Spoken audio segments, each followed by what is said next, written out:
9 വർഷങ്ങൾക്ക് മുമ്പ് ആദ്യ കരിസ്മാറ്റിക് നവീകരണ ധ്യാനത്തിൽ പങ്കുചേർന്ന് അന്നു മുതൽ ആത്മീയ ശക്തി സ്വീകരിച്ച് പുതിയ തുടക്കം കുറിച്ച, പ്രത്യേകിച്ചും ബാലികാ ബാലന്മാർക്ക് വേണ്ടിയുള്ള ശക്തമായ ഒരു മിനിസ്ട്രി ശുശ്രൂഷയ്ക്ക് തുടക്കം കുറിച്ച നിങ്ങൾക്കെല്ലാവർക്കും സുപരിചിതയായ ക്രിസ്റ്റീൻ്റെ സ്ഥാപകയും അതിൻ്റെ ഡയറക്ടറുമായ, കോട്ടയം ക്രിസ്റ്റീൻ്റെ ഡയറക്ടറുമായ PV മേരിക്കുട്ടി ചേച്ചിയെ ഏറെ സ്നേഹത്തോടെ നമ്മുടെ വേദിയിലേക്ക് ക്ഷണിക്കുക.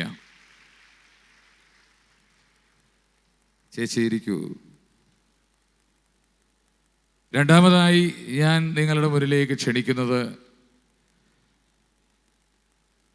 കേരളത്തിലെ ഒരു ചെറിയ പ്രദേശത്തു നിന്ന് ആരംഭിച്ച് ലോകം മുഴുവൻ കത്തിപ്പടർന്ന ഒരു അഭിഷേകമായി തീർന്ന, പ്രത്യേകിച്ചും വിശുദ്ധ ബൈബിൾ അനേകം ഭാഷകളിലേക്ക് തർജ്ജമ ചെയ്ത് ലോകത്തിൻ്റെ വിവിധ ഭാഗങ്ങളിലേക്ക് മിഷണറിമാരെ അയച്ച് വളരെ ശക്തമായ നിലയിൽ മറ്റാർക്കും ചെയ്യാൻ പറ്റാത്ത രീതിയിലുള്ള ഒരു സുവിശേഷ പ്രഘോഷണവും സാക്ഷ്യവും നൽകിക്കൊണ്ടിരിക്കുന്ന നമ്മുടെ തൃശ്ശൂർക്കാരൻ സ്വീറ്റ്ലി ജോർജിന് ഏറെ സ്നേഹത്തോടെ വേദിയിലേക്ക് ക്ഷണിക്കുക.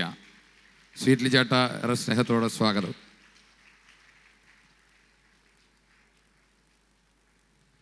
അടുത്തതായി നമ്മുടെ വേദിയിലേക്ക് ക്ഷണിക്കുന്നത് സ്ട്രീറ്റ് ഇവാഞ്ചലൈസേഷനിലൂടെ അല്ലെങ്കിൽ തെരുവ് സുവിശേഷ പ്രഘോഷണ രീതിയിലൂടെ വളരെ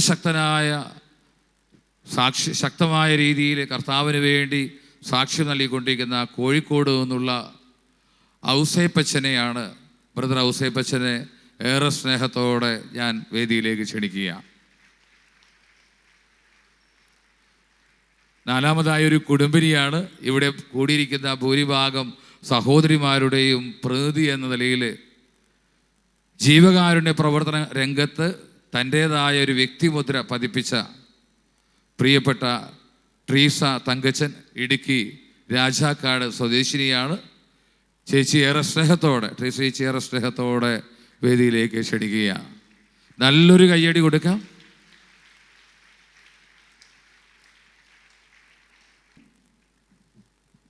പ്രിയപ്പെട്ടവരെ, നമ്മളൊരു നിമിഷം പ്രാർത്ഥിച്ച് ആരംഭിക്കുകയാണ്. 4 പേരും വേദിയിലെത്തിയിട്ടുണ്ട്. നമുക്കൊരു നിമിഷം പ്രാർത്ഥിക്കാം. കർത്താവിൻ്റെ സന്നിധിയിൽ നമ്മുടെ കണ്ണുകളടയ്ക്കാം.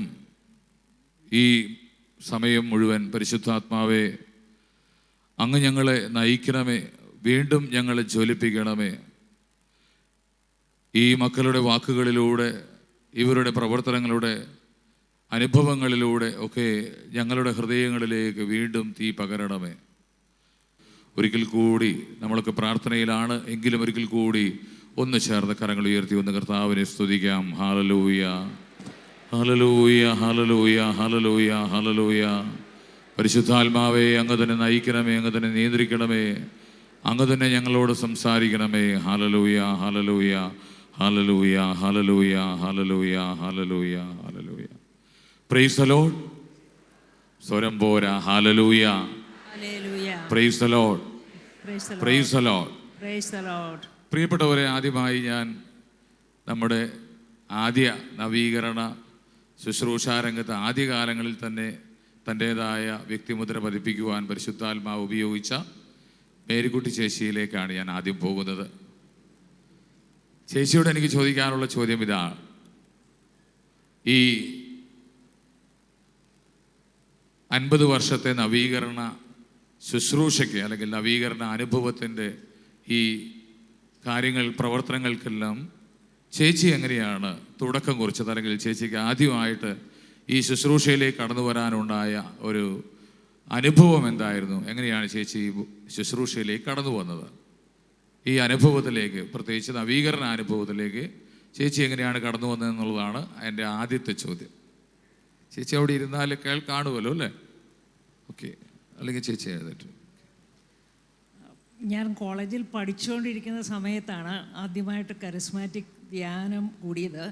ആദ്യത്തേതൊരു ശരിക്കുള്ള ധ്യാനമൊന്നും ആയിരുന്നില്ല. കാരണം എൻ്റെ കോളേജ് ഓഡിറ്റോറിയത്തിൽ പാട്ട് കേട്ടിട്ട് ഹോസ്റ്റലിൽ മുറിയിൽ നിന്ന് ഒരു ആകർഷണം തോന്നിയിട്ട് പോയി ഒന്ന് ഒളിഞ്ഞു നോക്കിയതാണ് ഒരു കീ ഹോളിലൂടെ. അപ്പോൾ അത് കഴിഞ്ഞപ്പോൾ അവിടെ ധ്യാനം നടത്തിക്കൊണ്ടിരുന്ന ബഹുമാനപ്പെട്ട റൂഫസ് അച്ഛനെ ഞാനൊരു ഡയറിയിൽ വരച്ചിട്ട് അതൊന്ന് അച്ഛന്മാരെ കാണിക്കാമെന്ന് കരുതി വരാന്തയിൽ ഇറങ്ങി നിൽക്കുമ്പോൾ അതിലേ കൂടെ വന്നത് ബഹുമാനപ്പെട്ട മാർസലീനോ അച്ഛനായിരുന്നു. അദ്ദേഹം ഒരു സ്പാനിഷ് ഫാദർ ആയിരുന്നു. അച്ഛനെ ഞാൻ ഈ പടം കാണിച്ചപ്പം ചുമ്മാ തമാശ കാണിച്ചതാണ്. ആ ഒരു കാലഘട്ടത്തിലെയൊക്കെ നമ്മുടെ തമാശകളുണ്ടല്ലോ കോളേജിൽ പഠിക്കുമ്പം, അങ്ങനെ ബോറടിച്ചപ്പം ചെയ്തു പോയതാണ്. പക്ഷേ അച്ഛൻ അത് നോക്കിയിട്ട് എന്നെ അടിമുടി ഒന്ന് നോക്കിയിട്ട് എന്നോട് ചോദിച്ചു, why are you peeping through a hole instead of entering inside the hall? നീ എന്തിനാണ് ഇങ്ങനെ ഉണിഞ്ഞു നോക്കി ഹാളിൽ കയറാതെ ഇരിക്കുന്നത് എന്നാണ് അച്ഛൻ ചോദിച്ചത്. ഞാൻ ഐസായ പോലെ, ഒരു കടുകുമണി പോലെ ഞാൻ ചെറുതായിപ്പോയി. ഇത് അച്ഛന് കാണാൻ പറ്റില്ല, ഞാനൊരു കീ ഹോളിലൂടെ നോക്കിയത്. പക്ഷേ ഇതെങ്ങനെ കണ്ടു? അപ്പോൾ എന്തോ കാര്യമുണ്ടല്ലോ. അങ്ങനെ ഞാൻ അച്ഛൻ്റെ ക്ഷണമനുസരിച്ച് പിന്നീട് ഹോളിൽ കയറി. ഒത്തിരി സിസ്റ്റേഴ്സും അച്ഛന്മാരുമായിരുന്നു അതിനകത്തുണ്ടായിരുന്നത്. ഞാൻ 1-2 അൽമായരെ ഉണ്ടായിരുന്നില്ല. എഡ്വേർഡ് അടുത്ത് അതിനകത്തുണ്ടായിരുന്നു. പിന്നെ ഒരു സ്റ്റെഫിനി, എഡ്വേർഡിൻ്റെ കസിന്. എൻ്റെ ഓർമ്മയിൽ ഞങ്ങൾ 3 പേര്. പക്ഷെ ഒത്തിരി ഒന്നും മനസ്സിലായില്ലെങ്കിലും അതിൻ്റെ ഒരു അഭിഷേക പ്രാർത്ഥനയുടെ സമയത്ത് സത്യത്തിൽ എനിക്ക് എന്താ പ്രാർത്ഥിക്കേണ്ടതെന്നൊന്നും അറിയത്തില്ലായിരുന്നു. അതുകൊണ്ട് ഞാൻ പറഞ്ഞു, ദൈവമേ മേരിക്കുട്ടി ഇതാ ഇവിടെ ഇരിക്കുന്നത്, ഇഷ്ടമുള്ളത് ചെയ്തോളാൻ പറഞ്ഞു. എനിക്ക് തോന്നുന്നു, ഈ കാലഘട്ടത്തിൽ എനിക്ക് തോന്നുന്നു അത് നല്ലൊരു സമർപ്പണമായിരുന്നു എന്ന്. അത്ര അറിവില്ലാതെയാണ് ചെയ്തത് എങ്കിലും നല്ലൊരു സമർപ്പണമായിട്ട് ദൈവം സ്വീകരിച്ചെന്ന് തോന്നുന്നു. അതാണ് എൻ്റെ ആദ്യത്തെ അനുഭവം. പിന്നെ അവിടെയുള്ള പ്രെയർ ഗ്രൂപ്പിലൂടെ, സെൻറ്റ് തെരേസാസ് പ്രെയർ ഗ്രൂപ്പ്, ആ ഒരു ഗ്രൂപ്പിലൂടെയാണ് ഈ മാർസലിനോ അച്ഛനുമൊക്കെ എല്ലാ ആഴ്ചയിലും വന്ന് ബുധനാഴ്ച ദിവസങ്ങളിൽ 1.5 മണിക്കൂർ സമയം പ്രെയർ മീറ്റിംഗ്. അതും ഞങ്ങളുടെ പ്രെയർ ഗ്രൂപ്പ് എന്ന് പറഞ്ഞാൽ എല്ലാ വിധത്തിലുള്ള കാരിസംസൊക്കെ പ്രയോജനപ്പെടുത്താൻ സാധിച്ച, അതിൽ വളരാൻ സാധിച്ച ഒരു പ്രെയർ ഗ്രൂപ്പായിരുന്നു. അടുത്ത ദിവസം സംഭവിക്കാനിരിക്കുന്ന കാര്യങ്ങൾ വരെയും, പ്രെയർ ഗ്രൂപ്പിൽ സംഭവിക്കാനിരിക്കുന്ന കാര്യങ്ങൾ വരെയും തലേ ദിവസം കോർ ഗ്രൂപ്പിൽ ഞങ്ങൾക്ക് ഈശോ കാണിച്ചു തരുമായിരുന്നു.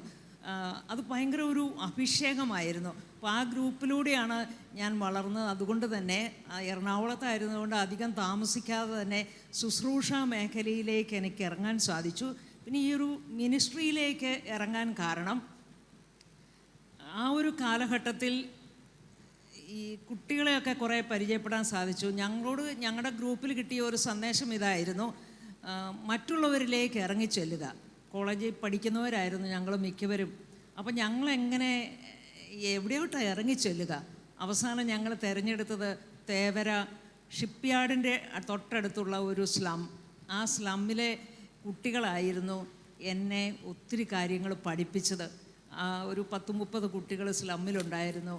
അവരെ ഒരുമിച്ച് കൂട്ടാനും ഞാൻ അവരുടെ കൂടെ ഒരുമിച്ച് സംസാരിച്ച് പാട്ടൊക്കെ പാടി ഇരിക്കുമ്പോൾ എൻ്റെ കൂടെ വന്ന മറ്റുള്ളവർക്ക് സ്ലമ്മിലുള്ള മുതിർന്നവരോട് സംസാരിക്കാൻ അവസരം ഉണ്ടാക്കി കൊടുക്കുക എന്നായിരുന്നു എൻ്റെ ലക്ഷ്യം.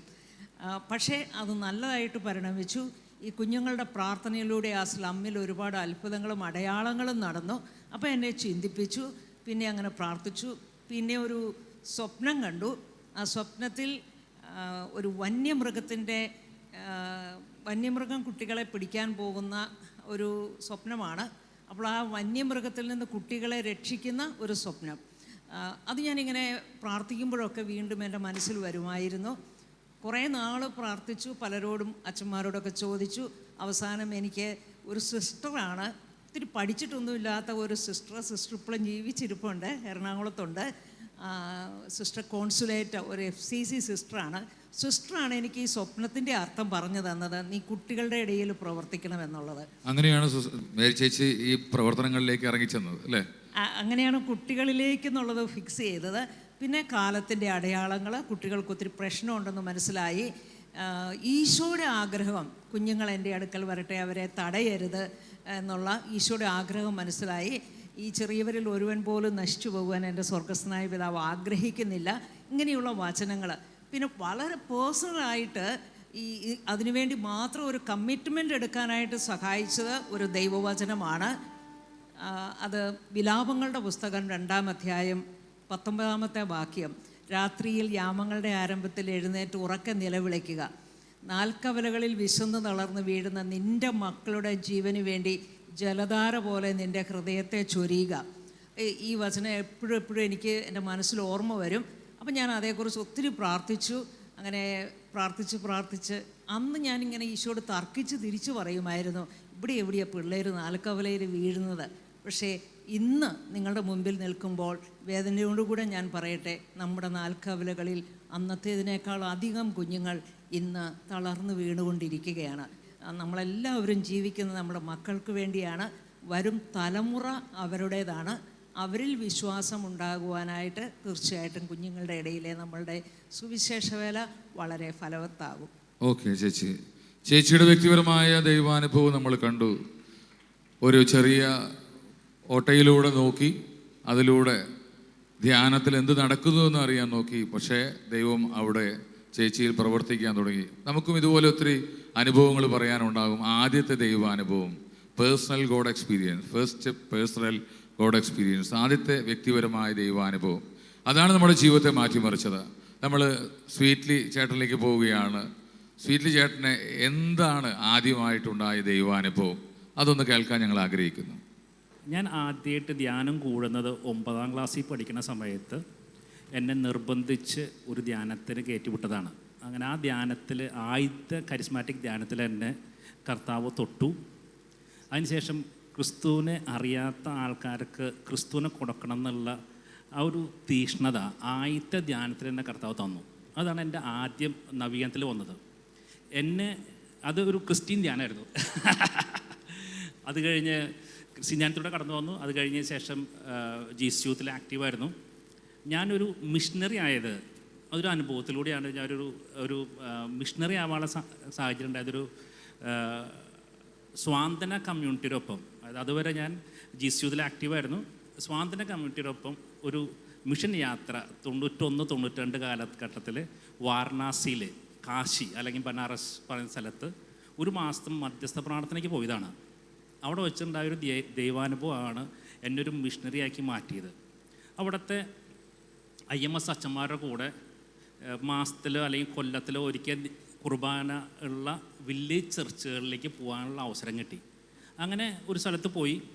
ആ സ്ഥലത്ത് വെച്ച് ഞങ്ങൾ 2 പേരുണ്ടായിരുന്നു. ഞങ്ങൾ അവിടെ നിന്ന് മധ്യസ്ഥപ്രാർത്ഥന നടത്തി. കാരണം അവിടുത്തെ ഭാഷയായിരുന്നത് ഹിന്ദിയല്ല, UP യിലാണ് ഭോജ്പൂരി എന്ന് പറഞ്ഞൊരു ഭാഷയാണ്. അപ്പോൾ ആ ഭാഷ അറിയില്ല. അപ്പോൾ ഞങ്ങൾ അവിടെ മധ്യസ്ഥപ്രാർത്ഥന നടത്തിക്കൊണ്ടിരിക്കുകയായിരുന്നു. ആ സമയത്ത് അന്ന് കുർബാനയ്ക്ക് മുന്നേ അച്ഛൻ കുർബാനയ്ക്ക് മുന്നേ, അതായത് ഒരു കാറ്റഗിസം പോലെ കൊടുക്കുന്ന സമയത്ത് ആൾക്കാർ അച്ഛൻ്റെ അടുത്തേക്ക് പ്രാർത്ഥന സഹായമായിട്ട് വന്നു. പക്ഷെ അച്ഛൻ അവരെ ഞങ്ങളുടെ അടുത്തേക്ക് വിട്ടു. 2 പേര് കേരളത്തിൽ നിന്ന് 2 കരിസ്മാറ്റിക്കാർ വന്നിട്ടുണ്ട്. അവിടെ പോയി പ്രാർത്ഥിക്കാൻ വേണ്ടി ഞങ്ങളുടെ അടുത്തേക്ക് വിട്ടു. ഞങ്ങൾക്കാണെങ്കിൽ അവരെന്താ പറയുന്നതൊന്നും ഞങ്ങൾക്ക് അറിയില്ല. പക്ഷേ ഞങ്ങൾക്ക് വന്ന ആൾക്കാർക്ക് വേണ്ടി ഞങ്ങൾ മധ്യസ്ഥ നടത്തിക്കൊണ്ടിരുന്നു, കൈവച്ച് പ്രാർത്ഥിച്ചുകൊണ്ടിരുന്നു. അതിനകത്ത് ജന്മന കണ്ണ് കാണാത്ത ഒരു കുട്ടിയായിട്ട് ഒരു അമ്മ കടന്നു വന്നു. ആ കുട്ടിക്ക് വേണ്ടി ഞങ്ങൾ പ്രാർത്ഥിച്ചു. കർത്താവ് അത്ഭുതകരമായിട്ട് ആ കുട്ടിക്ക് സൗഖ്യം കൊടുത്തു. Praise the Lord. ഞാൻ ജീസൂത്തിലായിരുന്നു പറഞ്ഞു. ജീസൂത്ത സമയത്ത് ഞങ്ങൾ പല പ്രെയർ ഗ്രൂപ്പുകളിലും പല തലവേദനയ്ക്ക് വേണ്ടിയും പല രോഗങ്ങൾക്ക് വേണ്ടി പ്രാർത്ഥിച്ചിട്ടുണ്ടെങ്കിലും ഒരു തലവേദന പോലും മാറിയിട്ടില്ല. ആ സമയത്ത് മിഷനിൽ ചെന്നു അവിടെ വെച്ച് പ്രാർത്ഥിച്ചപ്പോൾ ഒരു കുട്ടിക്ക് സൗഖ്യം കിട്ടിയത് അതൊരു അത്ഭുതമായിരുന്നു എനിക്ക്. കാരണം നമ്മൾ പല വരദാനങ്ങളുടെ വളർച്ച ധ്യാനങ്ങളും പങ്കെടുത്തിട്ടുണ്ട്. പക്ഷേ ഞാൻ ഒരു മിഷൻ ചെയ്തപ്പോഴാണ് എൻ്റെ വരം പ്രകടമായത്. അതിലൂടെ അതിന് ശേഷമാണ് മിഷനെ സ്നേഹിക്കാൻ തുടങ്ങി. മിഷൻ യാത്രകൾ പലതും ചെയ്തു. അന്ന് മുതലാണ് ആരംഭിച്ചത് ഈ നീണ്ട യാത്ര. അതെ, അതിന് ഇപ്പോൾ ഏകദേശം 35 വർഷമായി അല്ലേ? 35ഓളം വർഷമായി കർത്താവിന് വേണ്ടി വേല ചെയ്യുന്നു. നിങ്ങളോട് ഞാൻ പറയാൻ വിട്ടുപോയൊരു കാര്യം, ഫിയാത്ത് മിഷൻ്റെ സ്ഥാപകനാണ്. നിങ്ങൾ കേട്ടിട്ടുണ്ടാവും അല്ലേ, ഫിയാത്ത് മിഷൻ. നമുക്ക് വീണ്ടും തിരിച്ചു വരാം. നമുക്ക് ഔസേപ്പച്ചൻ ബ്രദറിനെ കേൾക്കാം. അദ്ദേഹത്തിൻ്റെ ജീവിതത്തിലെ ആദ്യമായി ഉണ്ടായ ഈ കരിസ്മാറ്റിക് നവീകരണത്തിലേക്ക് കടന്നു വരാനുണ്ടായ സാഹചര്യം അല്ലെങ്കിൽ അനുഭവം, ദൈവം തൊട്ട ആ ഒരു അനുഭവം ചുരുക്കിയെന്ന് പറയാമോ? ഇത് ചുരുക്കി പറയേണ്ട കാര്യമല്ല, ഇതാണ് വിപുലമായിട്ട് പറയേണ്ടത്. പക്ഷേ നെറ്റേ കുരിശ് വരയ്ക്കാനുള്ള സമയമേ ഉള്ളൂ.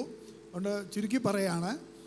ലൂക്കാ 4:42 പറയുന്നു, മറ്റു പട്ടണങ്ങളിലും ഞാൻ സുവിശേഷം പ്രസംഗിക്കേണ്ടിയിരിക്കുന്നു, അതിനുവേണ്ടിയാണ് പിതാവ് എന്നെ അയച്ചത്.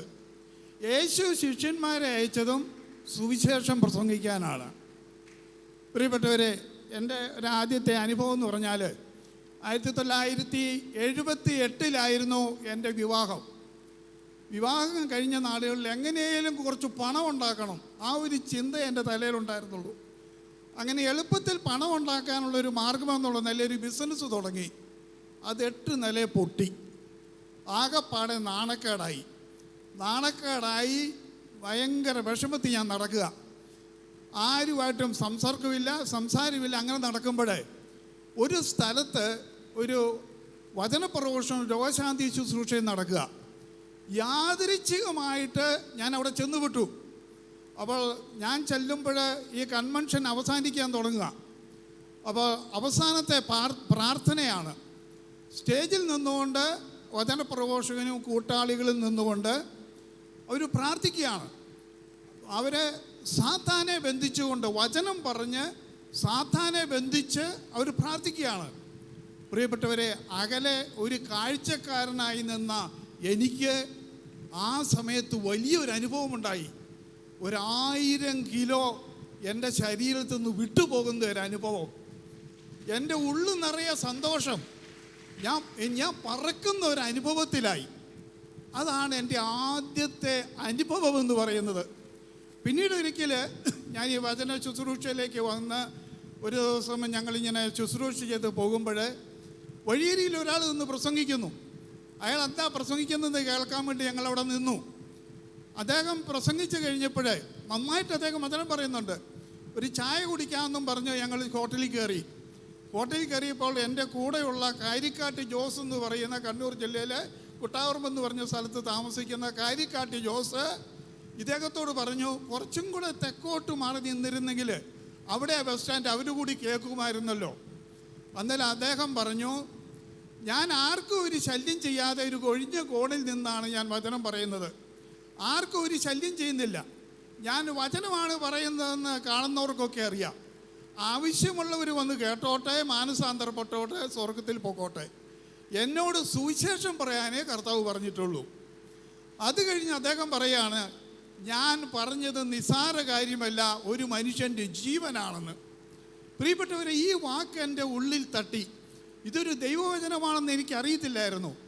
ഞാൻ വീട്ടിൽ വന്നതിന് ശേഷം ഒരു ദിവസം ഞാൻ ബൈബിൾ തുറന്നപ്പോൾ കൃത്യമായിട്ട് ആ വചനം എനിക്ക് കിട്ടി. നിയമാവർത്തനം 32:47. ഇത് നിസ്സാര കാര്യമല്ല, ഇത് നിങ്ങളുടെ ജീവനാണ്. Price the lord. Praise the Lord.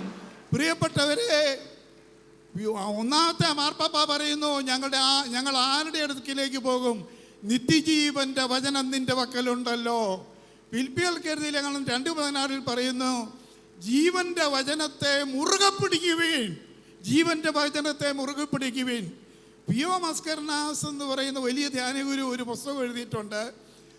നിങ്ങൾ ക്രിസ്ത്യാനിയാണോ എന്ന ഇതിലാണ് എഴുതിയിരിക്കുന്നത്.